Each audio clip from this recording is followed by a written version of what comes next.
मंदिर जो भी मंदिर में जाएगा आरोग्य होके आएगा, हेल्दी होकर वापस आएगा।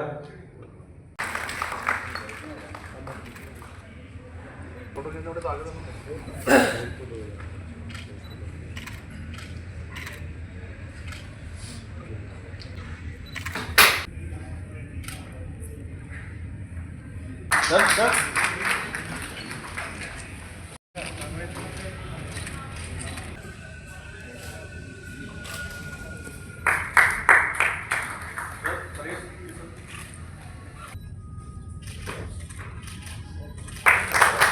ये है दिल्ली का विकसित दिल्ली, क्योंकि हम सब दिल्ली के बाशिंदे हैं, दिल्ली में रहने वाले हैं और दिल्ली तो वैसे ही दिल वालों की है। मगर दिल्ली की हालत जो डे बाय डे इतनी खराब हो रही है, बहुत ही चिंता का विषय है। मेरे से पहले रविंद्र चौधरी जी बात कर रहे थे पोल्यूटेड एयर पोल्यूशन की, हवा की, लाइफस्टाइल की, इंक्रोचमेंट की, सफाई की। वाकई हम सब के लिए बहुत ही चिंता का विषय है। दिल्ली हिंदुस्तान का दिल है और दिल को साफ करने की जो एजेंसी है वो म्युनिसिपल कॉर्पोरेशन। म्युनिसिपल कॉर्पोरेशन दुनिया की सबसे बड़ी कॉर्पोरेशन है जो 1397 स्क्वायर किलोमीटर के क्षेत्र में दिल्ली के अंदर म्युनिसिपल कॉर्पोरेशन काम करती है। लगभग 2 करोड़ नागरिकों को जो म्युनिसिपल कॉर्पोरेशन अपनी सेवा प्रदान करती है। जो विकसित भारत है ये केवल एक सपना नहीं है, it is not a dream, मगर हम सब लोगों के लिए, भारतीय जनता पार्टी के लिए एक मिशन है। ऐसा मिशन जो जनता से कोऑर्डिनेशन, इनोवेशन और सिटीजन पार्टिसिपेशन मांगता है। जनता की कोऑपरेशन के बिना दिल्ली कभी भी एक विकसित दिल्ली नहीं बन सकता, क्योंकि एक विकसित दिल्ली के लिए हमें क्लीन एंड ग्रीन एनवायरनमेंट चाहिए। दिल्ली पूरी तरह से स्वच्छ हो, दिल्ली पूर्ण तौर पर हरी भरी हो, वर्ल्ड क्लास इंफ्रास्ट्रक्चर चाहिए, एफिशिएंट सिविक सर्विसेज चाहिए। म्युनिसिपल कॉर्पोरेशन की जो एफिशिएंसी अच्छी होनी चाहिए और इन सब के लिए आप सबकी सहभागिता बहुत जरूरी है। अगर हम सफाई की बात करें, पिछले 10 साल में दिल्ली के अंदर जो सरकार थी उन्होंने कोई काम नहीं किया। केवल एडवर्टाइजमेंट के सिर पर एक सरकार चलती रही और पिछले 15 साल निगम में भाजपा की सरकार थी। स्टेट गवर्नमेंट से कुछ ना मिलने के बावजूद निगम ने बहुत काम किया। आज दिल्ली के अंदर 11,000 टन कूड़ा और लगभग 6,000 टन मलबा निकलता है। 11,000 टन कूड़ा, आप सोचिए एक प्रोसेस को लगाने के लिए कितनी ताकत चाहिए। ये कूड़ा कौन फेंकता? हम लोग। दिल्ली की जनता प्रोड्यूस करती है, जो लोग रहते हैं वही कूड़ा निकालेंगे। 11,000 टन में से 7,000 ton waste to energy plant से हम बिजली बनाते हैं।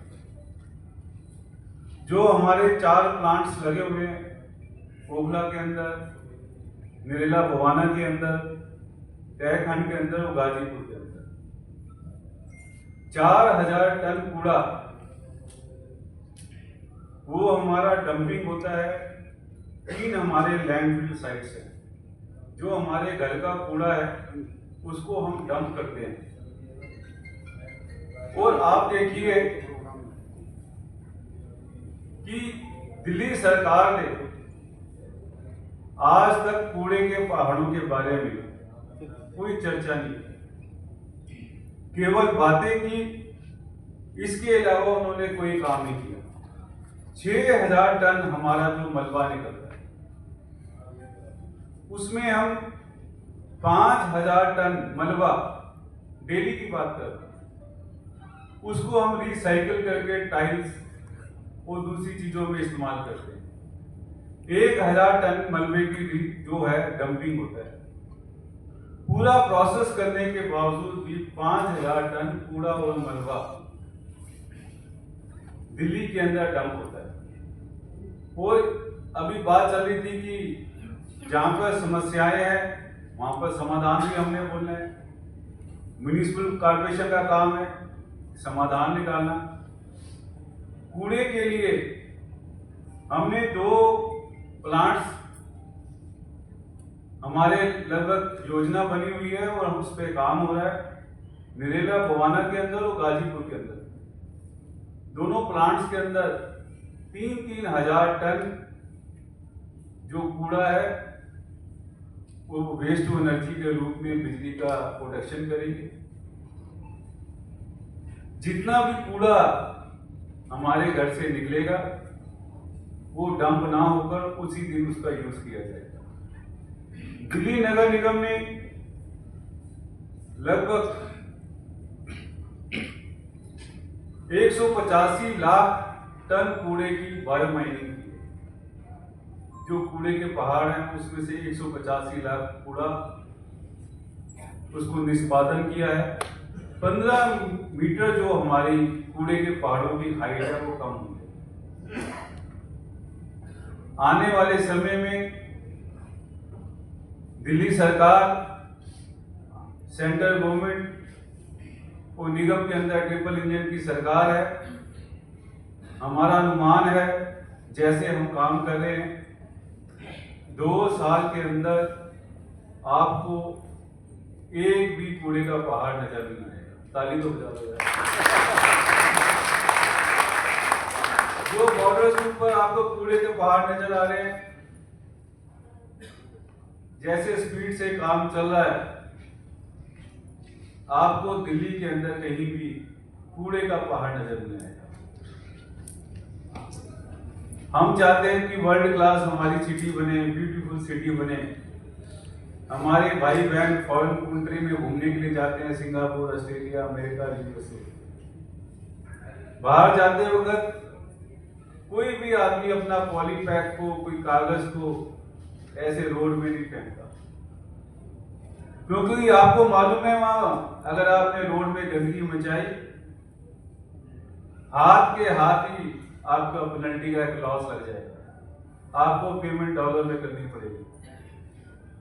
मगर कहीं ना कहीं हमें कहीं कमी है या पब्लिक में कमी है।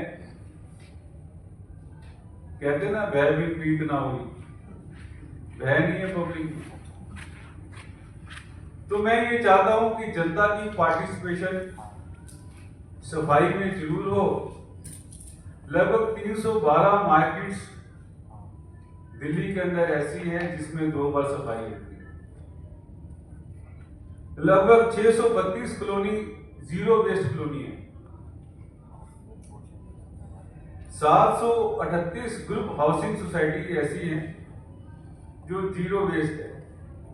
जीरो वेस्ट का मतलब है कॉलोनियों ने कंपोस्ट प्लांट लगाए हुए हैं। जितना भी हमारा गीला कूड़ा होता है उसी से वो खाद बनाते हैं। वो खाद को वो यूज करते हैं अपने पार्कों के अंदर।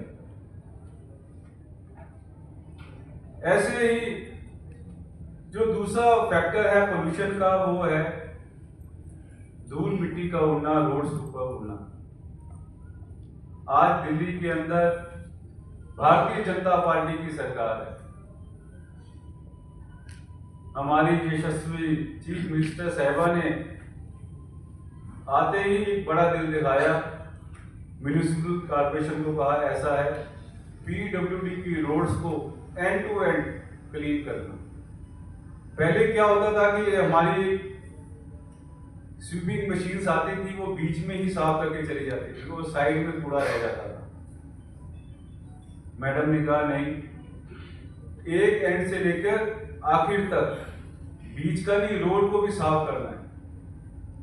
दिल्ली गवर्नमेंट ने पीडब्ल्यूडी को के थ्रू म्यूनिसिपल कॉर्पोरेशन को पैसा दिया है। एक बार एप्रिसिएशन, एक ताली हो जाए दिल्ली सरकार के लिए। अब एक हफ्ते के अंदर मैं समस्या के साथ समाधान भी बता रहा हूँ, क्योंकि मुझे डरा दिया हमारे भाई रविंद्र जी ने। उन्होंने कहा कि समस्याएं तो हम बताएंगे, समाधान आप बताओगे। तो मैंने क्वेश्चन के साथ साथ आंसर भी मैं बता रहा हूँ कि रोड स्वीपिंग के लिए, रोड को साफ करने के लिए दिल्ली सरकार ने हमें अनुदान दिया है, पैसा दिया है। साथ एंड टू एंड अब पीडब्ल्यूडी की सारी रोड्स है, अब वो जल्दी ही साफ हो जाएगी। जो पोल्यूशन को कम करने के लिए हम स्प्रिंकलर ट्रक्स यूज करते हैं। दिल्ली सरकार ने, वो सेंट्रल ने बड़ा दिल दिखाया। 14 ऐसे ट्रक और आ रहे हैं कि पानी का छिड़काव होता रहे, दिल्ली हमारी पोल्यूशन फ्री रहे। निगम ने 27,500 पौधे दिल्ली के अंदर पिछले साल लगाए, और जितने भी ट्यूबवेल थे हमारे खराब हो गए। जैसे हम तो देहाती लोग हैं, पंजाबी में कहते हैं दूध फट गया तो उसको पनीर बना लो। तो हमारे पास, निगम के पास पैसे की कमी तो है, आप सब जानते हैं। जो हमारे ट्यूबवेल खराब हो गए उसको हमने यूज कर लिया रेन हार्वेस्टिंग सिस्टम के अंदर, कि ताकि अंडरग्राउंड जो पानी का लेवल है वो बढ़े, उस पानी से पालकों का जो ग्रीनरी बढ़े, पालकों की सिंचाई के लिए काम हो। और आप देखिए आजकल एक नया ट्रेंड शुरू हुआ है अर्बन फॉरेस्ट का, कि छोटे छोटे प्लाटों के ऊपर 100 गज, 200 गज, 500 गज के ऊपर काफी सारे हम पेड़ लगा देते हैं, जिससे पोल्यूशन कम हो। और क्योंकि शहरों में जगह कम है, लोग चाहते हैं कि जगह लैंड ग्रैबिंग यहाँ चलती है, ज्यादा से ज्यादा कंक्रीट यूज होता है, तो ऑक्सीजन की जो मात्रा है शहरों में बनी रहे। निगम ने अब अर्बन फॉरेस्टेशन शुरू किया है कि अर्बन के अंदर भी छोटे छोटे जंगल बनाए जाएं, जिसमें ऑक्सीजन की मात्रा शहरों में बढ़े। जितने भी हमारी ग्रीन बेल्ट्स है उसको हमने और ग्रीन करने के लिए प्रोजेक्ट बनाए हैं।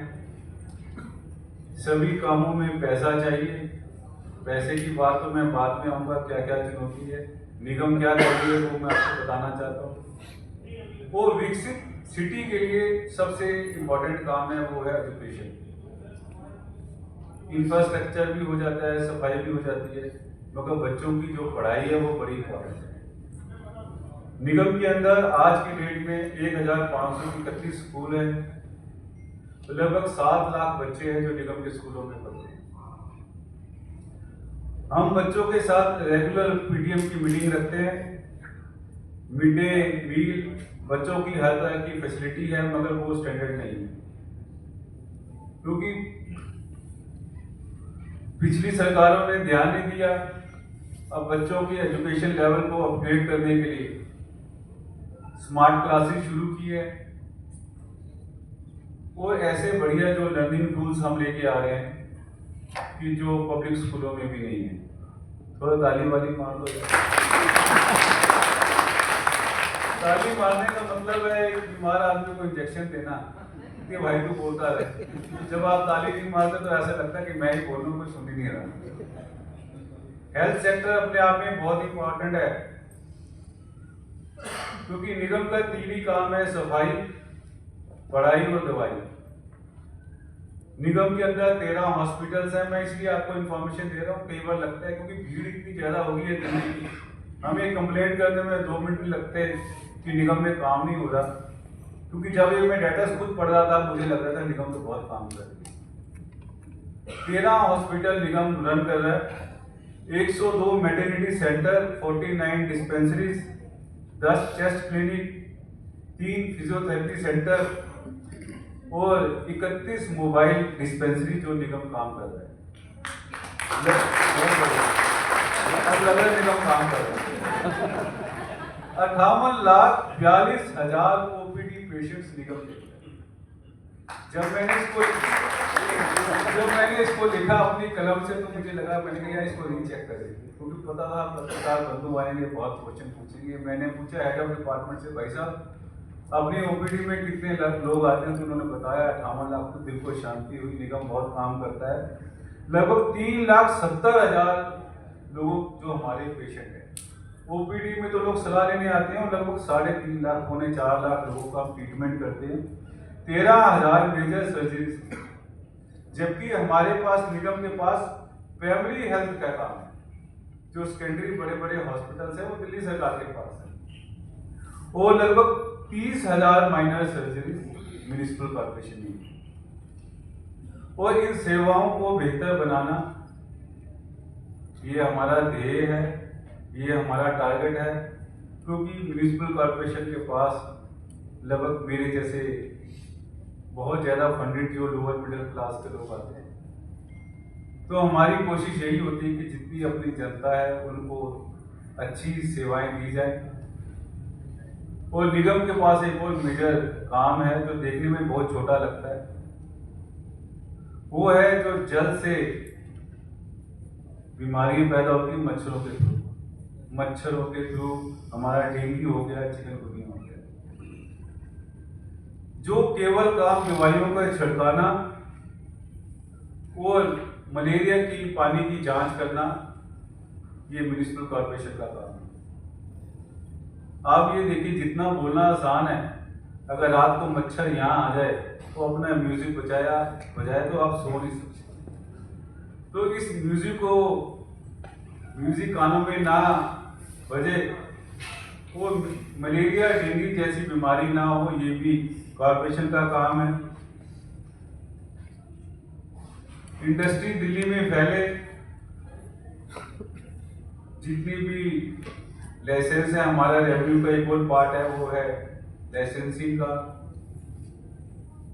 जब से भाजपा निगम में दोबारा आई है, हमारे पास इंडस्ट्री से लोग आए कि भाई साहब हमें दिक्कत हो रही है। निगम में जब से आम आदमी पार्टी की सरकार आई है, भ्रष्टाचार बढ़ गया। एक भ्रष्टाचार निगम को करना, ये हमारी प्रायोरिटी का काम है। हमने सभी इंडस्ट्रीज भाइयों को वादा किया है कि हम इतना सिंप्लीफाई कर देंगे फैक्ट्री लाइसेंस को, रेस्टोरेंट के लाइसेंस को। केवल आपने कंप्यूटर का बटन दबाना है और आपका लाइसेंस तैयार भी हो जाएगा, बन भी जाएगा और रिन्यू भी हो जाएगा। दिल्ली के अंदर एक और समस्या है, वो है स्टे एनिमल्स की, आवारा पशु। अब आवारा पशुओं में मुझे निगम से ज्यादा आप लोगों की जरूरत है, क्योंकि हम सब लोग एक धार्मिक प्रवृत्ति के लोग हैं। तो ठीक है ना, गलत कह रहे हैं? अब मुझे बात याद आ गई, कल मैं कहीं बैठा था तो उन्होंने कहा जी हमारे यहाँ कुत्ते बहुत हैं। मैंने कहा बढ़िया। कह रहे जी मुझे फोन आया कि काला कुत्ता बहुत काट रहा है। मैंने कहा बहुत काट रहा है, मुझे भी बहुत काट रहा है। वो कह रहा है वो कैसे? मैंने कहा जी ऐसा है, कुछ साल पहले मेरे मामा जी घर पे आए, विष्णु जी। तो मामा जी ने कहा काला कुत्ता को यार दूध पिलाया करो, बहुत काम का स्कोप बढ़ जाएगा। मैंने कहा ठीक है। मेरी बेटी को शौक था कुत्ता पालने का। मैंने कहा चलो गुड़िया जाके कुत्ता ले आओ। लाई हूँ मैं काले कुत्ता, वो ले आई जर्मन शेफर्ड। तो जर्मन शेफर्ड लाया तो काला था, बड़ा होते होते वो ब्राउन हो गया। मैं कल उनको यही बता रहा था, भैया बंदे तो मैं विधायक गया था, ये तो सब ब्लैक से ब्राउन हो गया ना, मैं काउंसलर ही रह। तो ये हम लोगों की धारणा है, हमारे पंडित जी भी कहते हैं कि गाय को रोटी खिलाओ, कुत्ते को दूध पिलाओ। बहुत अच्छी बात है, मैं भी पेट लवर, मगर हर चीज़ एक पर्दे में अच्छी लगती है। अब क्या है कि हम रास्ते के कुत्तों को दूध पिलाते हैं, मैं किसी को मना नहीं कर रहा, बहुत अच्छी बात है। अब दिल्ली के अंदर कुत्ते ही कुत्ते हो गए, उसमें म्यूनिसिपल कॉर्पोरेशन कुछ नहीं कर सकते, हम तो स्टेलाइज कर सकते हैं, उसको वापस दे सकते हैं। मगर हमारी एक एक्स MP साहिबा थी, वो भी पेट लवर थी, वो हाई कोर्ट चली गई। तो हाई कोर्ट ने ऐसा एक जजमेंट दे दी कि म्यूनिसिपल कॉर्पोरेशन अब कुछ नहीं कर सकती। तो आप लोगों का सहयोग चाहिए। जब तक हम एनिमल्स की फीड बंद नहीं करेंगे, निगम तो अपना काम कर रही है, मगर जनता जब तक हमें सपोर्ट नहीं करेगी, इस चीज का कोई इलाज नहीं है। तो इसमें भी बहुत गौर करने वाली बात है। जितनी परेशानी निगम को है, उससे ज्यादा परेशानी जनता को है, क्योंकि जनता और निगम 50-50% के पार्टनर है। ऐसी दिल्ली की एक और समस्या है, वो इंक्रोचमेंट के ऊपर, रेडी पटरी। तो इस इंक्रोचमेंट का हल भी जनता ने निकालना है। मैं कल बैठा था ट्रेडर स्टेशन में, बहुत बड़ी पंचायत थी, हमारी CM साहिबा भी आ गई। मैंने कहा जब तक मार्केट एसोसिएशन वाले ये नहीं कहेंगे कि इंक्रोचमेंट हटे, जब तक जनता नहीं चाहेगी इंक्रोचमेंट हटे, निगम कुछ नहीं कर सकता। इसलिए जनता का पार्टिसिपेशन बहुत इंपॉर्टेंट है। निगम को तोड़ने में कोई दिक्कत नहीं है, तोड़ने के लिए हमें किसी पैसे की और ग्रांट की जरूरत नहीं, एक बार ताली हो जाए। क्यों भैया? तो हमें तो जनता का फोन आता है, भैया लेंटर तोड़ने से रुकवा लो, इंक्रोचमेंट बचा लो। ये जनता ने देखना है, जनता का फैसला है। क्योंकि एक बार मैं पहले भी देखा था जंगीरपुरी में, जब लास्ट टाइम में था, तो मैं जंगीरपुरी में ले गया, तो लोग मीडिया ने बहुत गलत कहा कि किसी पर्टिकुलर कम्युनिटी के खिलाफ मैं बुलडोजर लेके गया। हमारी भी ऐसी नीयत नहीं होती, क्योंकि भारतीय जनता पार्टी सबका साथ सबका विकास मांगती है। हम ये चाहते हैं कि जितनी रोड की पेमेंट हो वो क्लियर होनी चाहिए, फुटपाथ साफ होने चाहिए, मार्केट नीट क्लीन होनी चाहिए, रेजिडेंशियल एरिया साफ होना चाहिए। जो हम सिंगापुर ऑस्ट्रेलिया जाते हैं, हम क्या वहाँ जाकर क्या देखते हैं? सफाई देखते हैं, रोड्स क्लीन होते हैं। हम कहते हैं यार वहाँ के एरिया रोड में ना 1 भी इंच कूड़ा नहीं था, क्योंकि वहाँ की सरकारें कुछ नहीं करती। मैं खुद वहाँ का सिटीजन रहा हूँ। वहाँ का जो हेल्थ सेक्टर इतना खराब है, अगर कोई आदमी बीमार हो जाए 3-3 महीने तक किसी भी डेवलप कंट्री में अपॉइंटमेंट नहीं मिलती। आप पता करके देखिए, अगर किसी की हड्डी टूट गई तो भैया जब आपकी हड्डी लटक जाएगी, डॉक्टर अपॉइंटमेंट नहीं देगा। अगर आप केमिस्ट की दुकान में चले जाइए तो भैया दवाई नहीं मिलेगी जब तक डॉक्टर प्रिस्क्रिप्शन नहीं देगा। वो एक बार मैं BP चेक करवाने गया ऑस्ट्रेलिया में, मैं तो सिटीजन था वहाँ का, तो डॉक्टर ऐसे करता था, तो चाइनीज डॉक्टर था, मिनट के हिसाब से उनको पैसे मिलते हैं। मैंने अपनी सिस्टर को कहा, मेरी बड़ी सिस्टर थी, मैंने कहा यार हमारे डॉक्टर तो कितनी देर में ऑपरेशन करके निपटा देते। तो वहाँ का जो है सिस्टम बड़ा पुअर सिस्टम है। वो यहाँ का देखिए ना, प्रधानमंत्री जी ने 10 लाख, कितनी बड़ी बात है। एक ऐसा बना दिया कि जितने हमारे बुजुर्ग हैं, केवल घर का सिस्टम ऐसा होता है कि हम सपोर्ट नहीं कर पाते बुजुर्ग लोगों को। तो प्रधानमंत्री जी एक श्रवण कुमार बनकर आए, उन्होंने कहा नहीं, दिल्ली के सभी लोगों की सेवा का जिम्मेवारी भारतीय जनता पार्टी की है। मोदी ऐसी सरकारें कहा। हमारे बच्चे बाहर जाते हैं, वो कहते हैं वहां पर फ्री मेडिसिन है, फ्री मेडिकल सपोर्ट है। दिल्ली के अंदर भी ट्रिपल इंजन की सरकार है, आप लोगों के लिए फ्री सिस्टम है।